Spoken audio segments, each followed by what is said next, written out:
Boa noite. Vamos dar prosseguimento ao nosso estudo do Evangelho de Mateus aqui na casa, né? Estamos tendo visitas pela primeira vez. Qual é o nome de vocês? Fernanda e o Gustavo. Estão visitando a gente pela primeira vez. E alguns há algum tempo não aparecem, né? Tem 2 anos que a dona Ana não aparece aqui no estudo, né? Então tem que atualizar a senhorita, né? Nós estamos estudando o Evangelho de Mateus, capítulo 12, na passagem intitulada em algumas traduções, é o caso da tradução do Haroldo Dutra, né?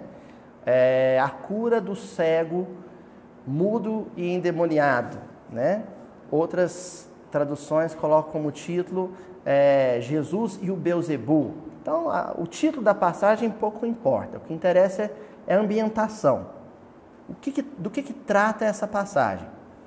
Então, Jesus está cercado por uma multidão, uma turba, está sendo muito assediado por um grupo de fariseus, de doutores da lei, quando de repente alguém, a narrativa não especifica, traz um homem que era cego, mudo e passava por um processo de desequilíbrio muito grande. E Jesus cura esse homem. A multidão começa a ovacionar Jesus, chamando ele de filho de Davi. Os adversários, né, o grupo de fariseus começam a dizer que não, Jesus não é o filho de Davi, ao contrário, ele é servo de Beelzebul, chefe dos demônios, e começa a ofender Jesus, a agredir Jesus, né? Um pouco de canto de boca, né? Porque uma característica da covardia moral é essa, né? A dificuldade de olhar no olho. O agressor tem sempre dificuldade de olhar no olho de quem ele agride. E é esse o cenário.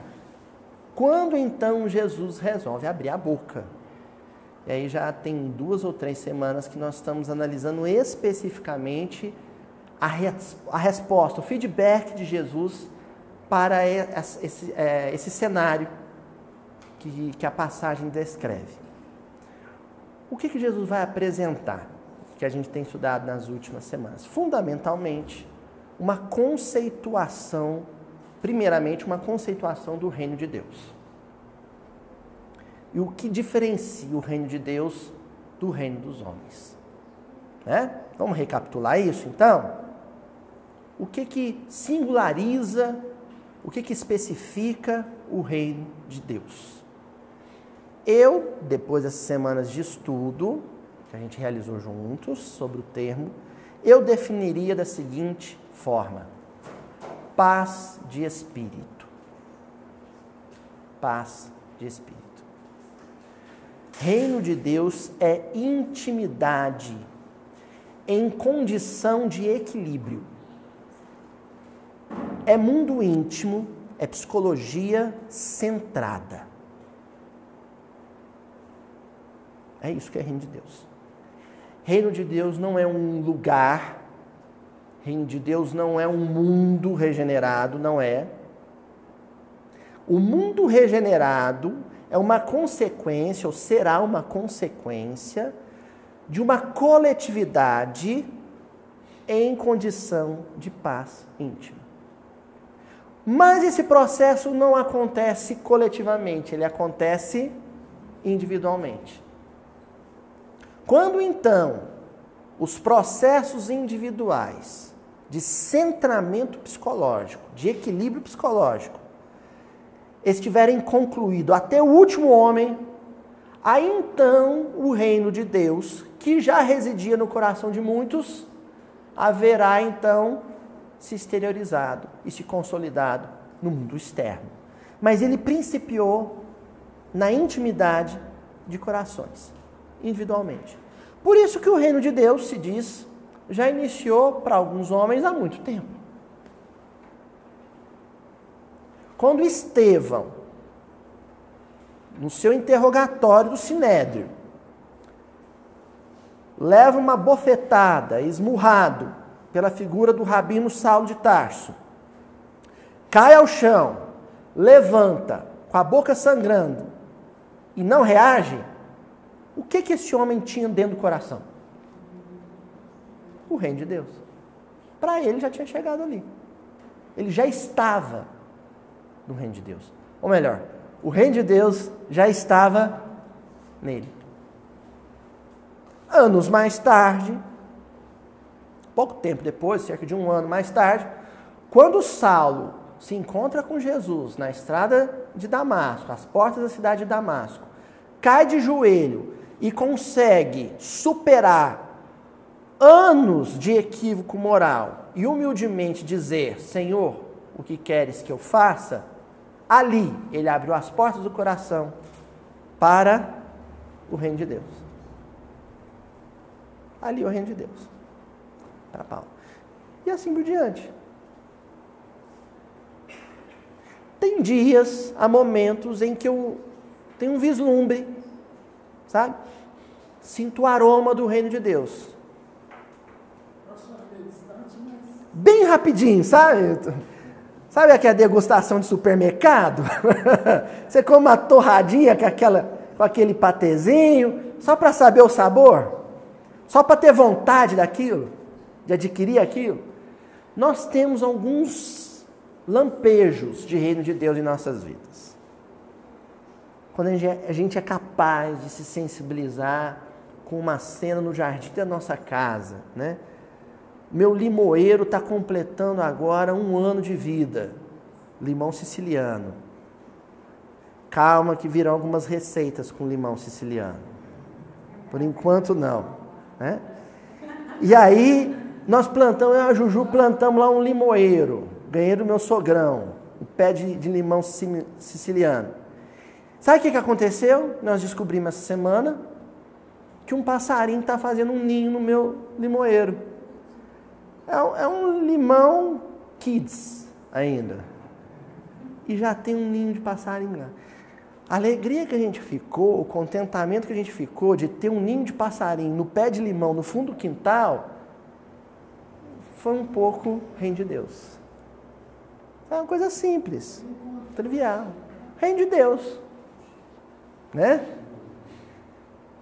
Por isso que Jesus dizia, o reino de Deus está entre vós, ou dentro de vós, é a melhor tradução. E também dizia que ele não vem com aparências exteriores. Por quê? Porque é um processo íntimo. É isso que a gente meio que temos estudado. Teve uma semana, teve uma quarta-feira aí para trás, que Jesus também deu uma dica. Falou, olha, tem gente que está vindo no mundo já com o reino de Deus dentro de si. E estão reencarnando na condição de filhos, sobrinhos, netos, bisnetos de vocês. Isso Jesus falando para a geração dele há 2000 anos atrás, de quando ele encarnou na Terra. E ele avisando. Essa geração, essa nova geração que já traz o reino de Deus, consciência ecológica, senso de solidariedade humana, preocupação com o próximo, com a saúde emocional do semelhante. Essa nova geração, ela será o juiz da geração anterior. E sucessivamente.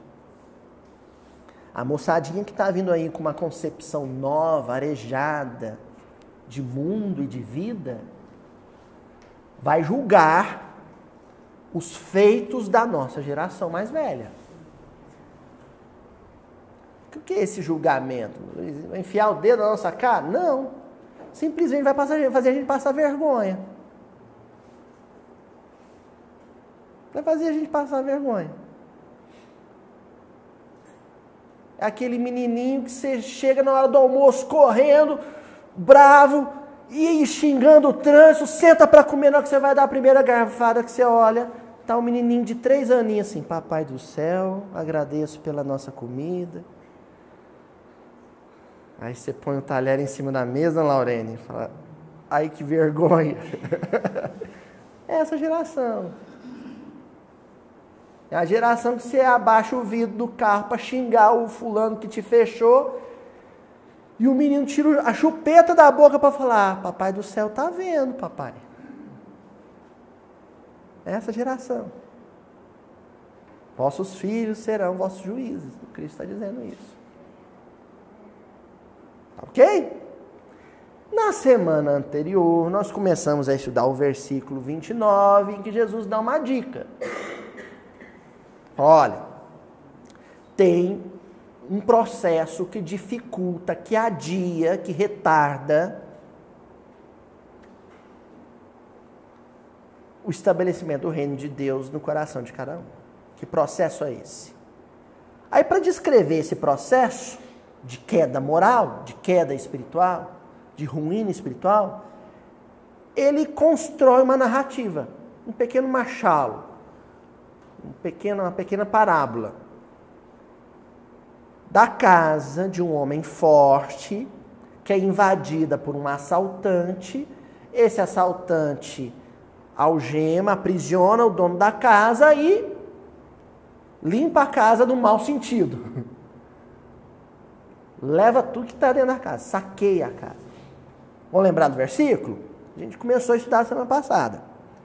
Ou como pode alguém entrar na casa de um homem forte e apoderar-se dos seus pertences, se o primeiro não amarrá-lo? E então, saqueará a casa dele? É um questionamento meio afirmativo. É um questionamento consciencial. É possível um processo de saque psíquico? Sim. Porque a mente, a melhor metáfora para a mente é a metáfora da casa. A nossa primeira casa é o próprio mundo mental. Nós vivemos na casa mental. Nós estamos nela. Ela é a nossa casa. Como toda casa, ela pode sofrer uma invasão, ela pode sofrer um saque. Do que Jesus já estava falando há 2000 anos atrás? De algo que a obra de André Luiz, através da psicografia abençoada de Chico Xavier, vai falar explicitamente. Jesus falou veladamente, metaforicamente, simbolicamente de algo que mais tarde a espiritualidade iria escancarar por meio da literatura. Primeiro, de Allan Kardec, a literatura básica, fundamental da doutrina espírita, e mais recentemente, no século XX, a psicografia de Chico Xavier. O saque mental, a invasão mental. O André Luiz definiu isso com uma palavra. Nós começamos a estudar algumas mensagens, inclusive com esse título, na semana anterior. Influenciação espiritual. Nós nos influenciamos. É recíproco. Para usar um jargão mais juvenil, sabe, Aninha? A gente dá ideia para as pessoas, entendeu? A gente entra na mente das pessoas e as pessoas entram na nossa mente. Claro. Isso de encarnado para encarnado, mas também de desencarnado para encarnado. Aí eu preferi essa linha de análise. Poderíamos seguir a outra linha de análise. Pode ser que futuramente, em outro versículo, a gente analise o poder que uma pessoa encarnada tem de conduzir mentalmente os atos e os sentimentos de uma outra pessoa encarnada. Podemos fazer isso futuramente. Mas eu preferi começar na semana passada e não encerramos o estudo, falar especificamente da influenciação que o mundo invisível, que o mundo espiritual tem sobre a vida, o fazer, o sentir, o pensar de nós encarnados. Eu digo nós porque eu espero que todos que eu esteja vendo até agora, aqui no salão, sejam encarnados.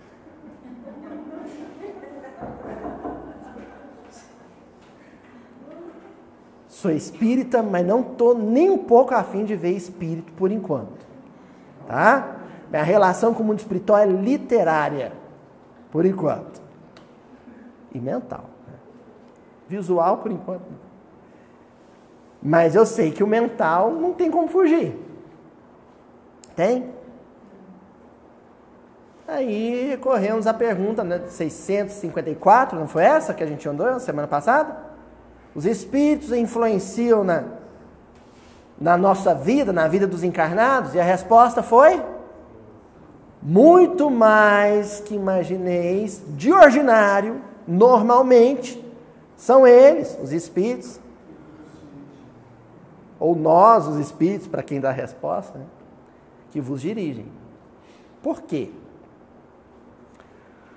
Porque é muito difícil delimitar, sabe?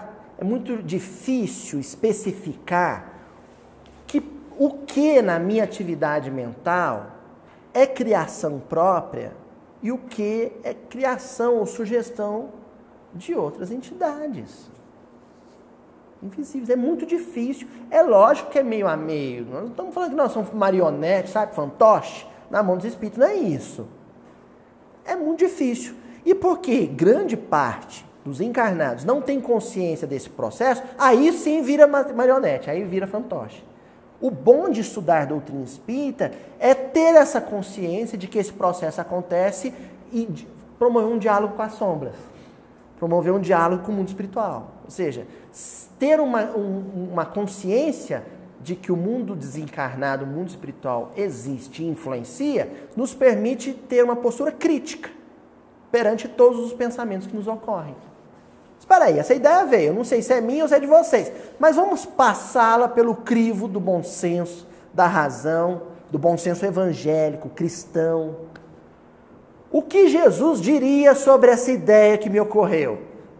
Aí eu não preciso nem saber se é deles ou se é minha. Eu só tenho que submetê-la ao crivo do bom senso cristão. Se eu conseguir visualizar, Renato, Jesus dando um joinha para mim,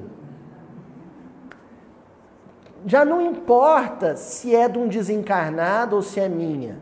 É boa, eu sigo. E tem um detalhe, gente. Depois que faz, não adianta falar, foi sugestão mental. Se fui eu que fiz, fui eu que executei a ideia, eu assumi a autoria do ato. Essas ideias, a gente vê muito também aquele livro Sexo e Destino. Sexo e Destino, Missionários da Luz, Obreiro de Vida Eterna, Entre a Terra e o Céu, e por aí vai. A semana passada, eu escolhi o Missionários da Luz. Mas vamos lembrar uma passagem cabulosa do livro Sexo e Destino? Quando o Cláudio Nogueira, deve ser um primo distante do Tonzinho, Antônio Nogueira, né? Quando o Cláudio, ele senta no sofá da casa dele, e aí, pro azar dele, tinha uma coisa que na casa de espírita não é bom ter, porque facilita as coisas erradas, que ele tinha um barzinho na casa. E aí ele sentou no sofá, lembra dessa passagem? E aí, sabe o que as entidades encarnadas fizeram? Fluidicamente? Cosquinha da garganta dele. Fez uma cosquinha, sabe? Com a peninha fluídica assim, ó. Só para ele querer limpar a goela. Sabe? Aí, qual que era a coisa líquida mais próxima que ele tinha ao alcance? Justo uma garrafa de uísque. E ali ele entrou naquele processo e as entidades ali influenciando ele, porque estavam bebendo juntas, né? A verdade é essa. Está descrito um Sexo e Destino. Ele começa um processo ali de vampirização, vítima de um processo de vampirização, porque tinha à mão uma garrafa de uísque que ele abriu, encheu um copo e começou a beber. Quando ele viu, ia tomar um gole só para limpar a garganta e já estava meiando a garrafa. Qual que nós descrevemos semana passada? Missionários da Luz. Lembram disso? Uma reunião espírita acaba, o André Luiz estava dentro de um salão, uma reunião supimpa, que nem essa nossa, só gente boa. E aí o André Luiz descreve o clima como um clima harmonioso, um clima iluminado. Quando acaba a reunião, o pessoal sai para a rua, o André Luiz sai para a rua também com os benfeitores, o André Luiz fala assim, olha, o clima na rua era pesado, E a imagem melhor que ele encontra para descrever esse peso vibratório do ambiente público, né, da rua, porque ali todo mundo pensa tudo, gente. E geralmente o que as pessoas pensam são coisas ruins, né? Aí ele fala de poluição, ele fala, a melhor coisa para descrever é fumaça. Gás carbônico. Sabe? Você na cidade, o ônibus dá aquela acelerada para sair no sinaleiro, vem aquela fuligem preta, escura, e você respira. Aquele escapamento feio. Imaginou a cena? O André Luiz descreve assim. Sabe o que era aquilo? Pensamento das pessoas. Quando a gente pensa negativamente, quando a gente sente ódio, raiva, quando a gente pensa com malícia, com maldade, sabe?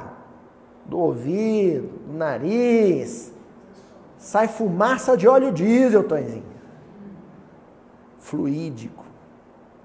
Poluindo a atmosfera das vias públicas.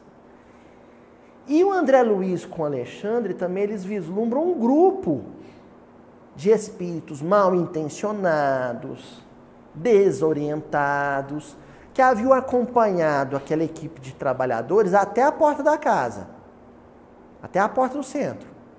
O pessoal entrou para dentro do centro e eles ficaram lá de fora. Não quiseram entrar. Mas falaram, uma hora eles vão sair.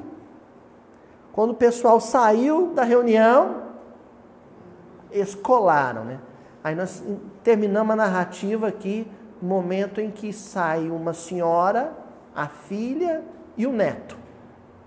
Né? 2 mulheres e um rapaz. Aí uma das entidades se aproxima da pessoa mais velha, da mulher mais velha, a senhora. Na hora que se aproxima, a senhora cai com uma expressão de melancolia e tristeza, porque assim é carniça para urubu. Sabe? Tristeza, desalento, pessimismo, derrotismo. É atrair vespa. É chamar as hienas. Aí nós começamos a estudar um texto, nós vamos retomar o estudo a partir de agora. Por quê? Ali no versículo, quando Jesus vai contar a historinha, a pequena narrativa, a pequena anedota sobre a casa invadida por um ladrão e o dono da casa que é amarrado, enquanto o ladrão saqueia a casa, Jesus, ele dá um adjetivo para o homem dono da casa. Era um homem forte. Era um homem forte. E é muito oportuno essa dica que Jesus dá. Sabe o que Jesus está querendo dizer? Os saqueadores, eles amarram, amordaçam, trancafiam homens fracos, mas também homens fortes. As entidades malfeitoras do mundo espiritual conseguem puxar o tapete do pobre coitado materialista que nunca ouviu falar em Jesus Cristo, mas também conseguem puxar o tapete do religioso de carteirinha que faz palestra no centro. Muito senhor de si, homem forte, né? Já leu todos os livros espíritas, vai no centro 8 dias por semana. 25 horas por dia ele está lá no centro. Entendeu, Aninha? É um homem forte, não é? Vai tomar um tumé, como diz aqui em Minas. Um rabo de arraia. Por quê? Ele é forte, mas não é indestrutível. É forte, mas não é incorruptível. É forte, mas não é invencível. Existe alguma fraqueza na vida desse homem forte. E é em cima dessa fraqueza que os malfeitores desencarnados, os sofredores desencarnados vão agir. E sabe qual tem sido a grande fraqueza dos homens fortes dos nossos dias, do nosso tempo, da nossa geração de encarnados? Derrotismo, pessimismo, negativismo. Ou gente baixo astral. Vocês lembram agora mesmo eu citei hiena, vocês lembram da hiena Wall-E, do desenho? Não era? Ó vida, ó azar. Lembra?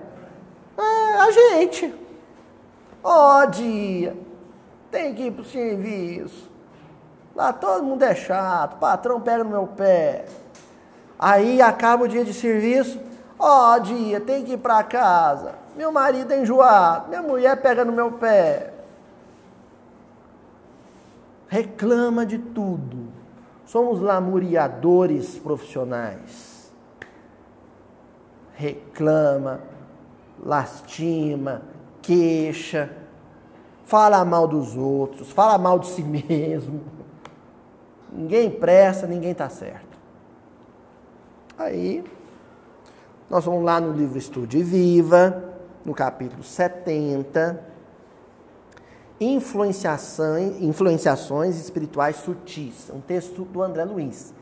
Aí já é um texto do André Luiz dando diagnóstico, sabe? E receituário. Nós começamos a ler um pequeno trechinho que eu vou repetir, faço questão de repetir, e dali a gente engata e vamos até o final da lição. O André Luiz começou dizendo assim: sempre que você experimente um estado de espírito tendente ao derrotismo, perdurando há várias horas, ele nem fala dias, hein? Ele fala horas. Sem causa orgânica ou moral de destaque, havente a hipótese de uma influenciação espiritual sutil. Na hora que você perceber que você está com um pensamento negativo, derrotista, baixo astral, já 2, 3 horas, 4 horas seguida, e nem motivo para estar pensando aquilo você não tem, sabe?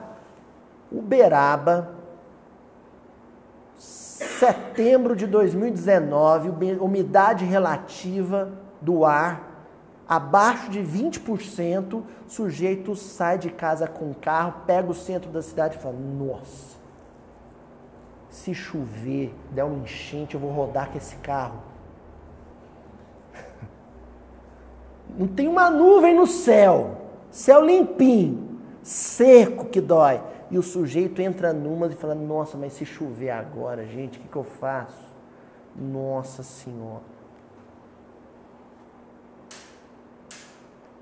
Ele começou num pensamento negativo, né?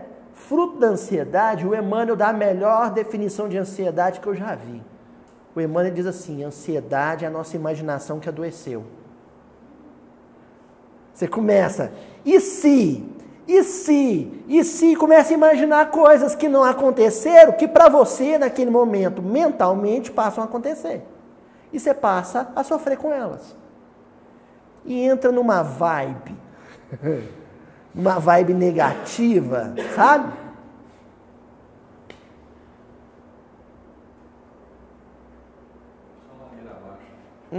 Areia movediça, Renato, para sair daquilo é complicado. Aí entra num negócio que a Ana Paula comentou semana passada, né? Você sabe que tem que rezar, mas não tem força nem para rezar. Você tem que começar com aquela prece mecânica, Pai Nosso que está no céu, sabe? Para ver se você engata de novo. Volta a si. Aí o André Luiz continua dizendo assim, ó: seja claro consigo para auxiliar os mentores espirituais e a socorrer você. Essa é a verdadeira ocasião da humildade, da prece, do passe. Então André Luiz já começa dizendo assim: entrou nessa, você não dá conta de sair sozinho. Olha que sério. Eu não comentei isso na semana passada, hein? Estou comentando hoje. Por isso que é bom retomar o texto. O André Luiz já está afirmando: você não vai sair dessa sozinho. Só vai sair com a ajuda dos benfeitores espirituais. Agora, eles só vão conseguir te socorrer, tá aqui, ó. Seja claro consigo para auxiliar os mentores a socorrer você. Ajuda os salva-vidas. Sabe como? pedindo socorro. Porque se você não reconhecer que entrou numa energia negativa, num pensamento vicioso, negativista, eles não vão ter como te auxiliar. Primeira coisa é você ser claro com você mesmo. Eu estou negativo, eu estou baixo astral, eu estou a hiena Wally.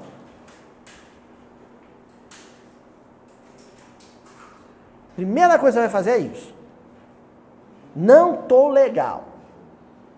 Aí, com certeza, esses benfeitores vão usar um médium encarnado, um amigo, alguém que está sorridente, que está alto astral, para aproximar de você. Quando a pessoa aproximar, fala, e aí, tudo bem? Normalmente vai assim, aham. Não é assim? Não, é assim, não estou legal, me ajuda. Hoje eu não estou bem, estou com as ideias ruins aí, me ajuda, estou meio obsidiado. Porque a gente adora falar que os outros estão, né? Nossa, lá no centro tem um sujeito que vai para o centro obsidiadinho de tudo. Mulher, então, hoje a Ju falou que eu estou obsidiado. Falou. Quero até lembrar, ela foi ali no fundo, vou lembrar com ela o que foi que ela falou lá em casa, antes de vir para fazer. Amor, você está obsidiado hoje. Não sei, agora a mesa vai dizer. A gente adora falar que o outro está obsidiado. Mas tem uma dificuldade danada para assumir que estamos. Por que eu estou obsidiado? Por que eu estou desequilibrado? Ah, obsidiado, gente. A origem da palavra, né? A ideia vem de obsessão. Obsessão é ideia fixa. E quando essa ideia fixa é algo negativo, você não consegue sair daquilo, é um looping, né? É difícil. Alguém tem que te resgatar, mas para te resgatar você tem que assumir. E aí vem a dica, né? Humildade é o reconhecimento, me ajuda. Prece é quando você pede, faz o mesmo pedido de socorro, só que para Deus. E passe. Nós contamos com o recurso do passe. Mas também fora do ambiente espírita, a Ilha me contou uma ocasião que lá em Fortaleza, né, Padre Caetano realizava um trabalho lindo na paróquia de bênção, estendendo as mãos, com a imposição de mãos, curava. Muita gente procurava o Padre Caetano para curar. Aqui em Uberaba, na Igreja São Judas, tinha a Missa da Saúde, vocês se lembram? Também com imposição de mãos. Né? A imposição de mãos também está presente em outros ambientes religiosos. Procura o ambiente. Ju, por que você me chamou de obsidiado hoje mesmo? Você falou lá em casa, não foi? Ela não lembra, tá vendo, gente? Nem lembra, mas falou, não falou? Falou, tá vendo? Tá vendo a falta de caridade dessa esposa, gente? Então a gente tem que ter humildade para reconhecer que está obsidiado, para pedir auxílio ao encarnado mais próximo, que esteja em condição de ajudar, a Deus, e buscar o apoio fluídico, a fluidoterapia. Numa casa espírita, tomar passe. Meu avôzinho, já desencarnado, no final da vida dele, como encarnado, ele tomava 5 passes por dia. Ele tinha uma romaria. Estava aposentado, então ele saía. Enquanto era centro espírita em Uberaba que tinha, ele entrava e tomava um passe. Ó, desencarnou de velhice. Estava sempre ótimo. Humildade. Ai, gente, repete. Prece e passe. Pronto, não tem erro. Sai de qualquer buraco. Aí o André Luiz continua a análise. E como é que você faz para não cair no buraco?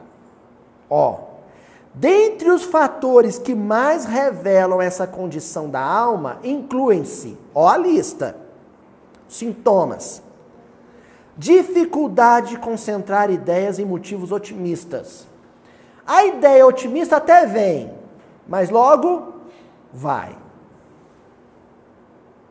Sabe onde é um lugar ótimo para você testar se você está com essa dificuldade de se fixar em ideias otimistas? Facebook. Sabe quando você entra no Facebook e fica lá rolando a página? De vez em quando aparece uma postagem legal, um texto bonito, um discurso do Gandhi. Você começa a ler no terceiro parágrafo, um trem chato. Você segue. Mas não pode ter uma vídeo cacetada de alguém levando um tombo lá que você para e vê aquele vídeo 10 vezes. Não é assim? É, eu sei, porque a Juju tem Facebook. Né?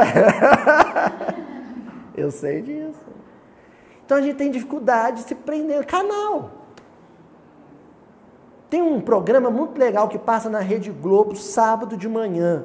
Chama-se Como Será? Quem apresenta é a Sandra Annenberg, né? Muito bom programa. Olha, só matéria criativa, produtiva, só notícia do bem. Sábado, de manhã, cedinho, umas 8 horas, não é? Entre 8 e 9 horas. Mas não, qual que é a programação da Rede Globo que prende a gente? A Maria da Paz batendo na Josiane. E eu sei disso porque teve miudinha aqui da minha mãe falando, vamos embora para casa que ainda dá para pegar um pedacinho da novela. Dificuldade de se prender a coisas boas e uma larga facilidade de se deixar emaranhar, prender em teias com coisas negativas.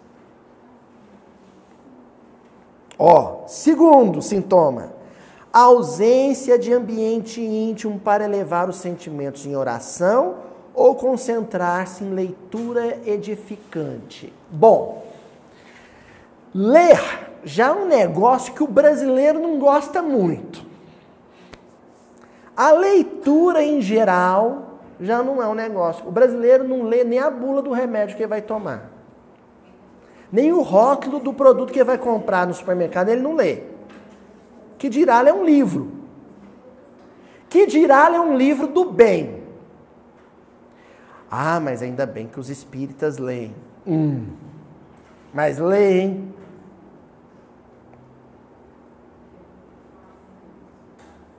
Outro dia eu fui conversar com uma pessoa sobre um livro do André Luiz e comecei a citar uma passagem do livro do André Luiz. A pessoa falou assim, eu já vi um vídeo no YouTube da cena.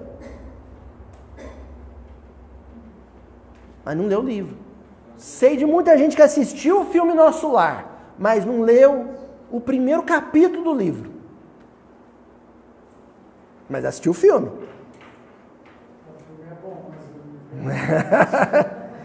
Então, gente, o que tem de mágico? Lógico, um bom filme, uma boa música, mas o que tem de mágico na leitura? A leitura, sobretudo, mais que o filme, mais que a própria música, ela é um convite à introspecção. Não existe outro canal, outro veículo que possibilite a introspecção tal qual a literatura.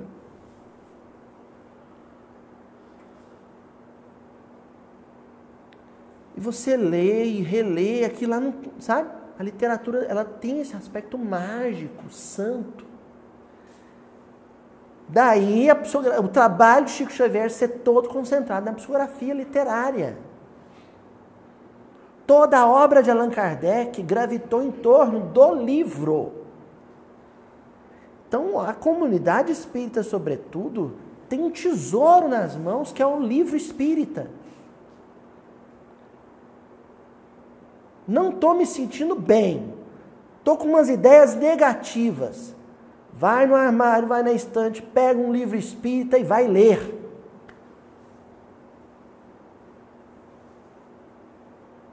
Ah, não tem tempo. Uma hora você vai para o vaso sanitário, não vai? Leva o livro. Não leva o celular, não, que é nojento. Leva o livro. Estão vendo como eu sei da intimidade das pessoas? Por que será, hein? Por que será, hein? Leva o livro espírita para o banheiro, lê no banheiro. Antes de dormir, não fica na cama com o clarão do celular lá, queimando neurônio, não. Abre um livro, vai ler.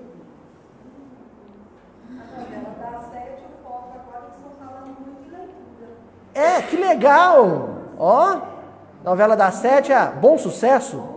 Bom sucesso. Né? Não é assim? Então, a leitura, ela promove esse processo de reconexão. Olha que bonito, a palavra religião vem do termo latino religare, reconectar. O filho e o pai, a criatura e o criador. O livro, a boa música, é um veículo de reconexão. Aí a dica. Agora, se você está com dificuldade de se concentrar numa leitura boa, pode ter certeza que você está doente. Olha que negócio pesado que o André Luiz está dizendo aqui. Hein? Se a pessoa está com dificuldade de abrir um livro espírita e se concentrar numa leitura edificante, não tem nada de errado com o livro. Tem algo de errado com quem? Com o leitor. Pensem nisso, hein? Pensem nisso. Ó. Indisposição inexplicável. Tristeza sem razão aparente e pressentimentos de desastre imediato. Vamos lá? Indisposição. Não tem vontade de fazer nada.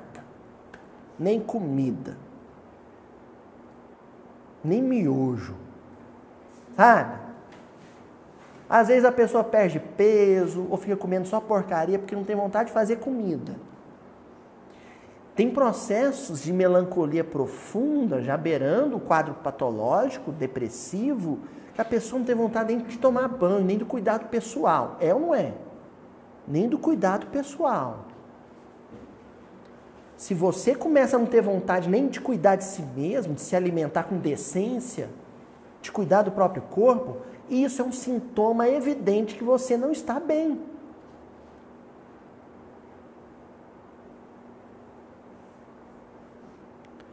Tristeza sem razão aparente. Todo mundo fica triste. Nosso Senhor Jesus Cristo, no horto, na quinta-feira da paixão, véspera da sua crucificação, ele chorou. Ele estava triste. A tristeza é um traço da emotividade humana. Agora, tristeza sem razão aparente, ou com um motivo muito, muito superficial, é um sintoma de que você está sob uma influenciação que não é legal, que não é positiva. Pressentimento de desastres imediatos. Né? Ai, sabe quando a gente fala assim, ai, tô com uma angústia no peito, parece que uma coisa ruim vai acontecer, eu não sei o que é. Aí a gente tem a ideia de que está tendo um pressentimento, de que é os espíritos te avisando de alguma coisa. Gente, espírito benfeitor nenhum chega no seu ouvido e fala assim, ai, minha irmã, amanhã você vai ser atropelada por um carro. Nenhum benfeitor faz isso. Esse espírito benfeitor não faz isso, não perde tempo com isso. Esse pressentimento ruim que a gente tem, isso é sugestão do mal. Ah, mas no outro dia não pode acontecer uma coisa ruim, mas essas coisas ruins, que a gente chama de coisas ruins, para os benfeitores não são ruins. A perspectiva daquilo é outra. Amanhã você vai adoecer, vai parar no hospital, ficar 15 dias no hospital. Sabe como é que os benfeitores te dão a notícia? Meu irmão, amanhã vai acontecer uma coisa tão boa na sua vida. Você vai entrar num processo de introspecção, reflexão e revalorização da vida que vai durar 15 dias. E não te falam o que é. É assim que os benfeitores dão notícia. Agora os malfeitores. Você vai ser atropelado, vai ficar no hospital, vão te abandonar lá, porque ele quer que você fique para baixo, negativo. Aí a gente acata a sugestão e fica, uma coisa ruim no peito, não sei o que é. Aí acontece, aí gente, eu falei que eu estava com mau pressentimento. E isso é sintoma de abatimento espiritual. Continua André Luiz. Por último, ânsia de investir-se no papel de vítima. Vitimismo. Ânsia de se investir, de se colocar no papel de vítima. É eu contra o mundo, aliás, o mundo contra eu. Ninguém gosta de mim, todo mundo quer me prejudicar, no serviço querem puxar meu tapete, lá em casa eles pegam no meu pé, é só comigo, é só comigo. Esse vitimismo é um sintoma de abatimento espiritual. Ou de tomar uma posição absurda de automartírio, que aí não é os outros que estão contra você, é você que está contra você mesmo. Aí tu diz, eu não sou capaz, quem sou eu? Não, eu não dou conta, eu sou um caso perdido.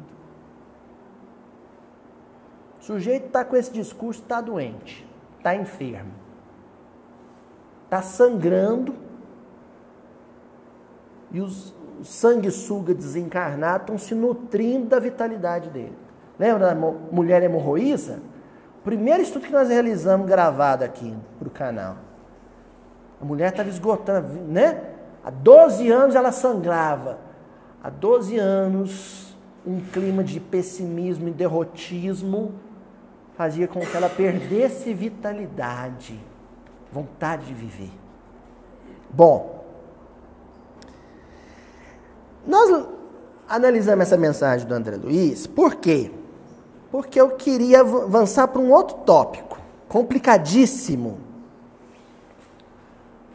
Nós estamos gravando hoje esse episódio no mês de setembro, e como o delay entre um episódio e a publicação dele agora é menor, possivelmente ele vai ser publicado, não é assim, Juju? Ainda no mês de setembro. E o mês de setembro é um mês que tem sido símbolo na luta contra o negativismo e os impulsos de autodestruição. O suicídio. É o setembro amarelo, não é assim? E eu achei uma mensagem muito curiosa, assim, interessantíssima, do Emmanuel, no livro Atenção. O título do livro já é um negócio que tem tudo a ver com Setembro Amarelo. Atenção é o nome do livro. E o capítulo, que é o capítulo 6 do livro Atenção, é intitulado Imperativo da Paciência. O título não diz o problema sobre o qual ele vai tratar. Mas esse título, Imperativo da Paciência, faz referência a um texto em que Emmanuel aborda a temática do suicídio. E o suicídio, gente, é a pior tragédia consequente de processos de influenciação espiritual sutil. O suicídio é quando aquele microfuro no encanamento vai virando uma rachadura e de repente você tem um alagamento, uma tragédia. Na casa. A ruína da casa. Sabe aquele vazamento de água que vai acontecendo no subterrâneo? Quando você vê tem parede desmoronando, telhado caindo? Um dia, aquele vazamento foi um microfuro no encanamento. Que não foi sanado. Nesse texto, Imperativo da Paciência, o Emmanuel vai dizer o seguinte: todo suicídio propriamente dito, antes da gente começar a analisar as orientações dele, mas ele basicamente vai dizer, todo suicídio propriamente dito, um dia foi um suicídio indireto. Todo espírito em estímulo de autodestruição deliberado, escancarado, deflagrado, explícito, um dia foi um impulso de autodestruição implícito e inconsciente. Enfim, você já estava se matando há muito tempo antes de vir a primeira ideia de autoextermínio. E ele começa dizendo assim: provável que raros amigos pensem nisto. Paciência por imunização contra o suicídio. O Emmanuel está dizendo, é bem possível que pouca gente vai achar que a paciência é um instrumento de autoimunização, uma vacina contra o suicídio. Mas é. A paciência é um processo de autoimunização contra ideias de autoextermínio. Ou autoextermínio involuntário. Paciência. Que ideia é essa, Luiz? Vamos ver?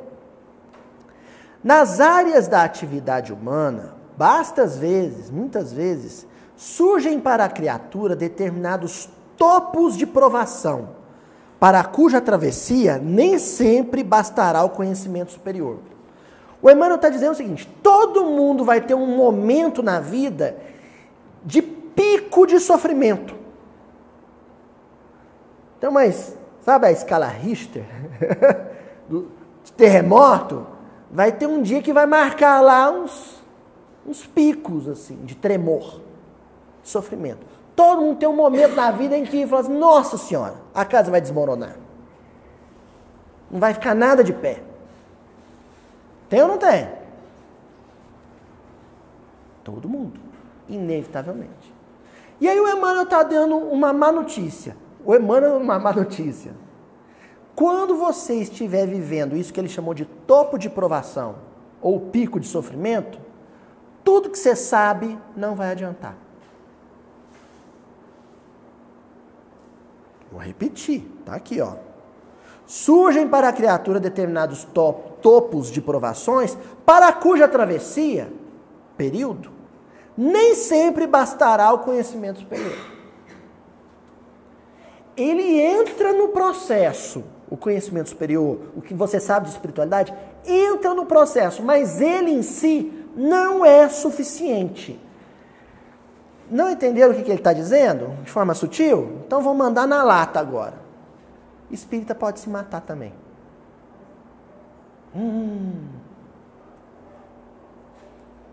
Porque tem um mito que circula aí pelo movimento espírita de que espírita nunca vai tentar suicídio. De que espírita nunca pensa em ideias de autoextermínio. O Emmanuel está dizendo aqui que isso é um erro grave. Sabe por que o Emmanuel está dizendo isso? Porque muito antes dele, nosso Senhor Jesus Cristo afirmou que na casa de um homem forte também pode acontecer uma invasão e um saque espiritual. Ideias de autoextermínio também podem ocorrer, podem penetrar a estrutura mental de alguém que detenha muito conhecimento espiritual.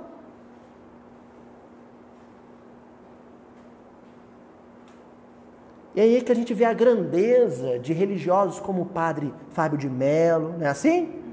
Que vieram a público assumir, ó, eu tive ideias negativas, pessimistas, de autoextermínio, de tristeza profunda, não quis sair de casa, não quis cuidar de mim, precisei de ajuda terapêutica, médica. Esse é o religioso humilde, que assume isso. Continua Emmanuel.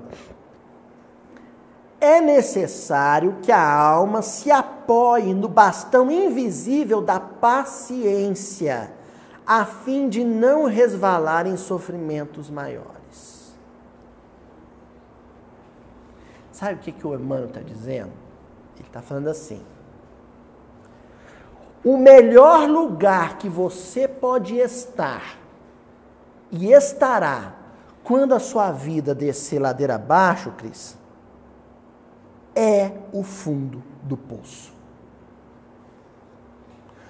Quando você descer ladeira abaixo, sabe, despencar em tristeza, sofrimento e fracasso, e o seu pé sentir o fundo do poço, Ana Paula, lá é o melhor lugar que você pode estar.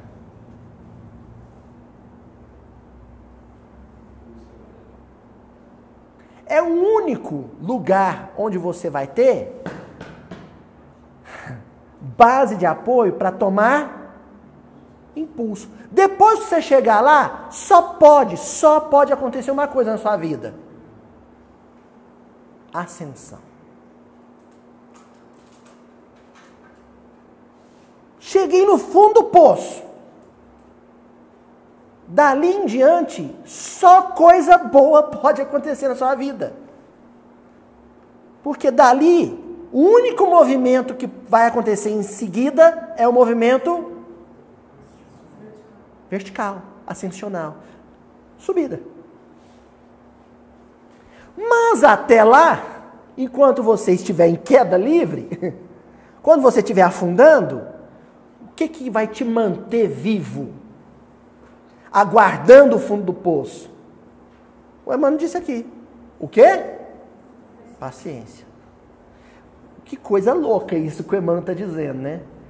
Quando sua vida estiver degringolando, quando sua vida estiver ladeira abaixo, paciência, espera chegar no extremo. Quando chegar no extremo é a melhor hora.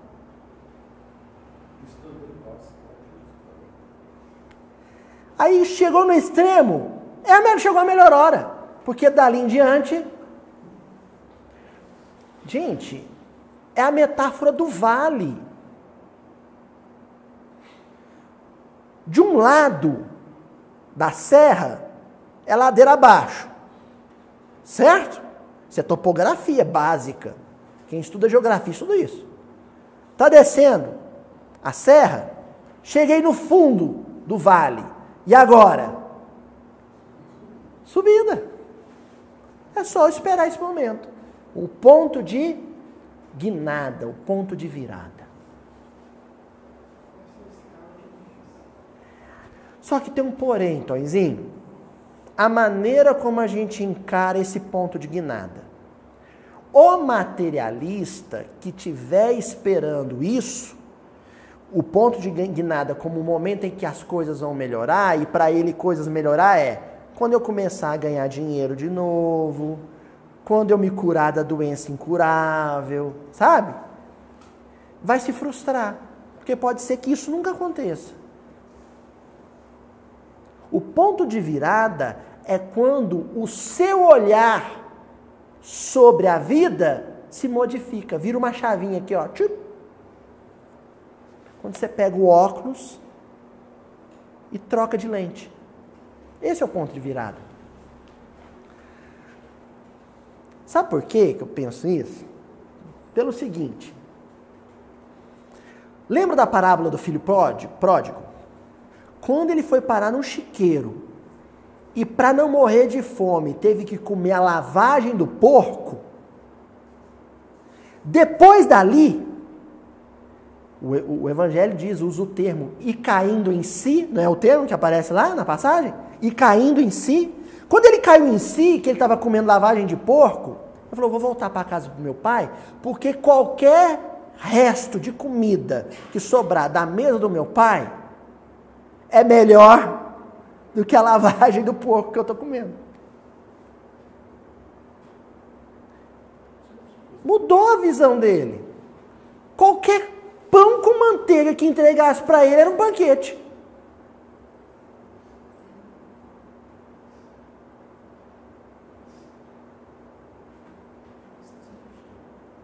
Depois que você precisou tomar morfina, qualquer Novalgina é glória. Entendeu? O dia que você só tem que tomar Novalgina, é bênção. O que mudou? Perspectiva. Agora, para quem nunca teve que tomar nem Novalgina, qualquer dorzinha de cabeça é o fim do mundo.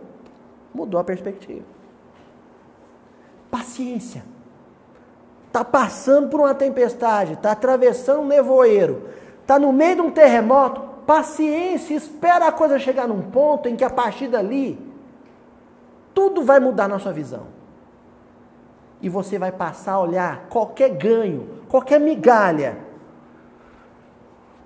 como um banquete.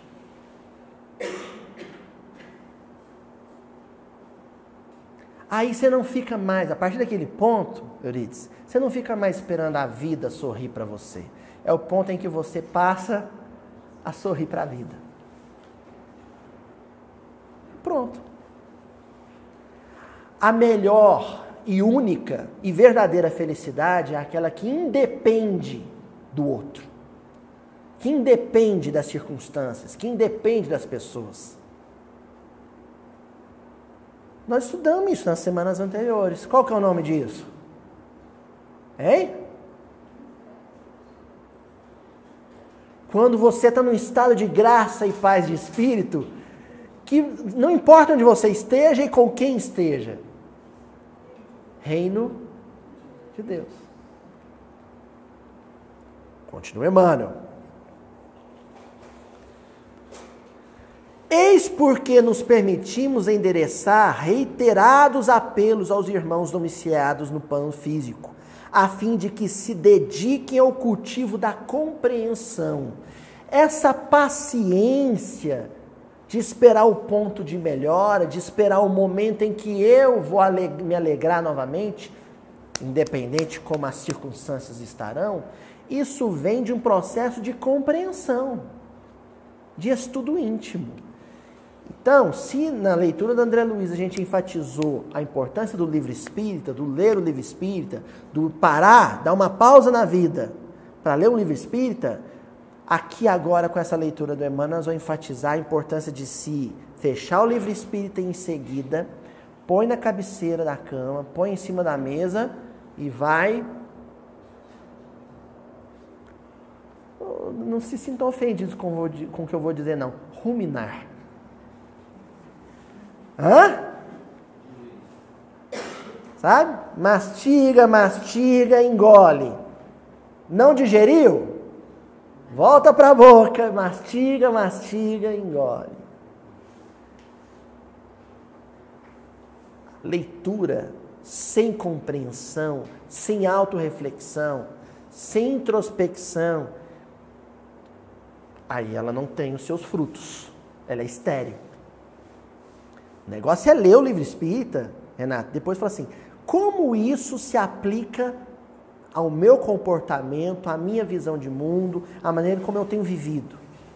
Mas o que a gente faz normalmente? Pega o livro espírita, essa lição é pro fulano. Aí, sorrateiramente, a gente deixa abertinho na mesa, só pro fulano ver depois. Aí, se acontece ele pegar o livro, a gente fica olhando de canto de olho, não tá lendo. Que a gente sempre acha que aquela lição é pro fulano. Não, é para mim. Se fui eu que abri, se fui eu que li, é para mim. Compreensão. Chegar no fundo do poço e também não ter uma compreensão do processo, vai ficar no fundo do poço, vai ficar lá. Que nem cascudinho, sabe? Que esse cascudinho no fundo do aquário, vai ficar lá.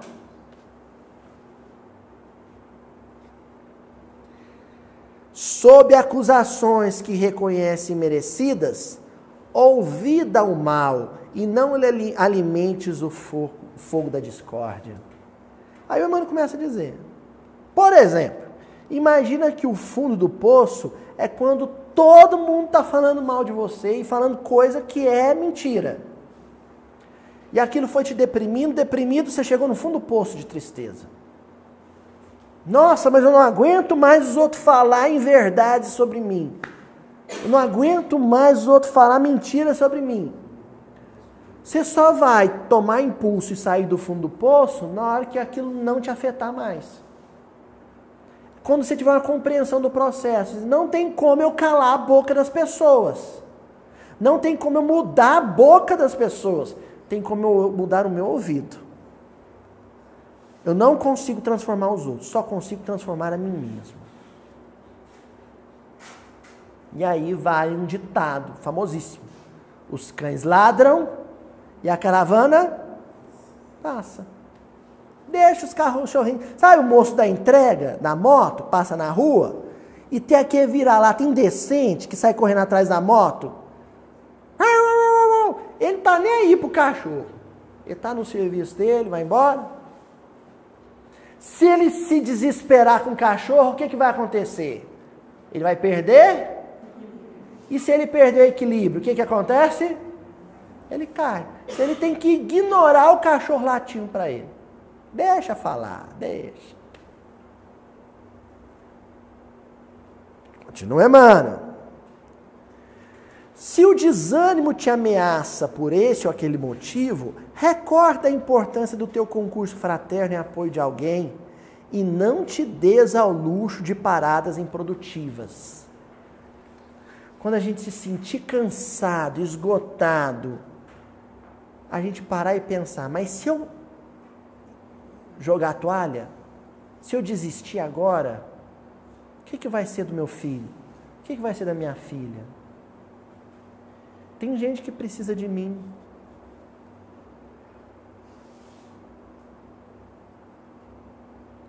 Ah, mas eu descobri que ninguém precisa de mim, nem meus parentes precisam de mim, por isso que eu não quero mais viver.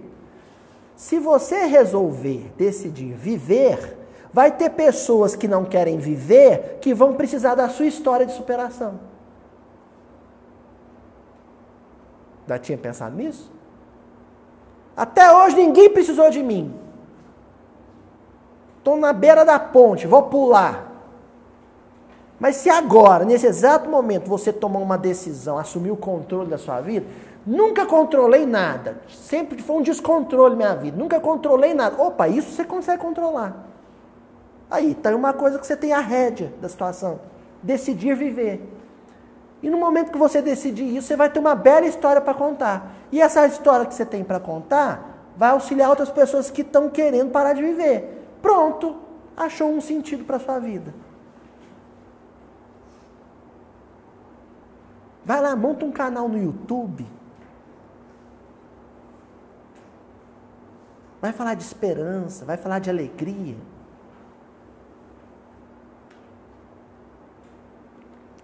Continua, mano. Em qualquer obstáculo a transpor no caminho, conserva a paciência por escora, sabe? Vai te sustentar, vai te segurar. Por escora e guia. E de pensamento confiante na divina providência, seguirás adiante, afastando para longe a tentação da fuga. Pior tentação que existe. A tentação da fuga. E reconhecendo em tempo estreito que há sempre um futuro melhor para cada um de nós e que em todas as tribulações da existência vale a pena esperar pelo socorro de Deus. Vale a pena esperar pelo socorro de Deus. Ele vem vindo. Tem um desenho que eu amo de paixão, a Juliana sabe disso. Eu sou aficionado no Cartoon Network, que é o Irmão do Jorel. Quem já assistiu o Irmão do Jorel? Ninguém. Aninha, você gosta do Irmão do Jorel? Assista todos os episódios do Irmão do Jorel. Viu? O pessoal de casa, assista o Irmão do Jorel. E tem uma personagem lá que é a Lara, é a melhor amiga do Irmão do Jorel. Ninguém sabe o nome dele, só sabe que ele é irmão do Jorel. É o desenho. E a Lara, um dia, o Irmão do Jorel tá triste. E a Lara, ela tem um nariz entupido, ela fala assim, que nem a Pops do Chaves. Vocês viram que eu só assisto alta cultura, né? E aí ela fala assim, irmão do Jorel, a vida vale a pena.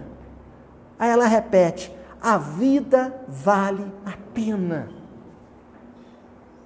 Quando tem alguma coisa na sua vida que parece não valer a pena, saiba que aquilo é uma micropartícula da vida. Sabe como é que se descobre isso, Renato? Um dia você tem um pão de queijo delicioso, esse é exemplo de mineiro, tipo o que a Juju faz. E aí o último pão de queijo da assadeira, quentinho, fumegante, ele cai no chão, Djalma. Você olha para um lado, olha para o outro, pega o pão de queijo e descobre que tem um cisquinho no pão de queijo. Você jogaria o pão de queijo fora por causa desse cisquinho? Eu não. Aí você tira o cisquinho, assopra o pão de queijo da Juju e come. E se delicia com o pão de queijo da Juju. O pão de queijo da Juju é a vida. E aquele desemprego que você tá, aquele nome no SPC que você tá, aquele término de namoro que você tá vivendo, é o cisquinho em cima do pão de queijo. Você vai desperdiçar o pão de queijo por causa daquele cisquinho? Ó, e manda pro bucho. A vida vale a pena. O problema que você vive hoje é um cisquinho, é uma manchinha, uma micropartícula dentro de alguma coisa que é muito imensa, chamada vida. Tá ok? Paciência, compreensão e amor pela vida, que é a maior bênção que nosso Pai nos entregou. Até a semana que vem, gente. O canal, o livro espírita são artifícios generosamente delineados pelos benfeitores para nos auxiliar nesse processo de perseverança. Mas ela nasce, brota do nosso espírito de serviço.